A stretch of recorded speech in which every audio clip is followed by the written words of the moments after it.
Hi welcome to Anjali's kitchen. 1 cup ಅಕ್ಕಿ ಹಿಟ್ಟು ತೊಗೊಂಡಿದ್ದೀನಿ. 1 ಕಪ್ ನೀರು ಹಾಕ್ಕೊಳ್ತಿದ್ದೀನಿ.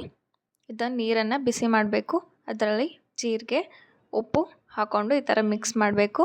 ಒಂದು ಕುದಿ ಬರೋವರೆಗೂ ಕಾಯ್ದುಬಿಟ್ಟು ಆದಮೇಲೆ ಅಕ್ಕಿ ಹಿಟ್ಟನ್ನ ಹಾಕ್ಕೊಳ್ಬೇಕು. ಹಾಕ್ಕೊಂಡು ಚೆನ್ನಾಗಿ ತಿರುವುತ್ತಿರಬೇಕು. ನೋಡಿ ಈ ಹದಕ್ಕೆ ಬರಬೇಕು. 1-2 ನಿಮಿಷ ಮುಚ್ಚಿಬಿಟ್ಟು ನಂತರ ಸೈಡ್ಗೆ ಹಾಕ್ಕೊಂಡು ಈ ಥರ ನಾದ್ಕೊಳ್ಬೇಕು. ಚೆನ್ನಾಗಿ ನಾದ್ಕೊಳ್ಬೇಕು. ನಾದ್ಕೊಂಡಾದಮೇಲೆ ಈ ಥರ 1-2 ಉಂಡೆನ ಮಾಡಿಟ್ಕೊಂಡಿದ್ದೀನಿ.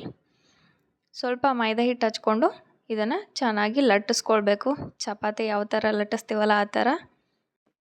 ಹಿಟ್ಟನ್ನು ಜಾಸ್ತಿ ಸಾಫ್ಟ್ ಮಾಡ್ಕೊಳ್ಬಾರ್ದು,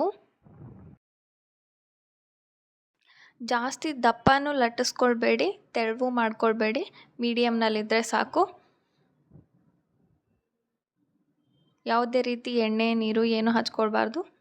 ಈ ಥರ ಬರುತ್ತೆ.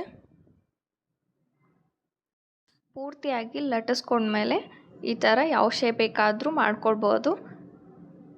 ಇದಕ್ಕೆ ಟೂತ್ ಪಿನ್ನಿಂದ ಸಣ್ಣ ಸಣ್ಣ ರಂಧ್ರ ಮಾಡ್ಕೊಳ್ಬೇಕು, ಇಲ್ಲಾಂದರೆ ಹಪ್ಪಳ ಊದ್ಕೊಂಡು ಬರುತ್ತೆ.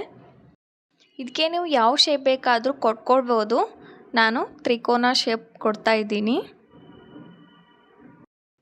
ಇನ್ನು ಯಾರ್ಯಾರು ನನ್ನ ಚಾನಲ್ನ ಸಬ್ಸ್ಕ್ರೈಬ್ ಮಾಡಿಲ್ಲ, ಲೈಕ್ ಮಾಡಿರಿ, ಸಬ್ಸ್ಕ್ರೈಬ್ ಮಾಡಿರಿ. ನೋಡಿ ಹೇಗೆ ಬಂದಿದೆ ಅಂತ.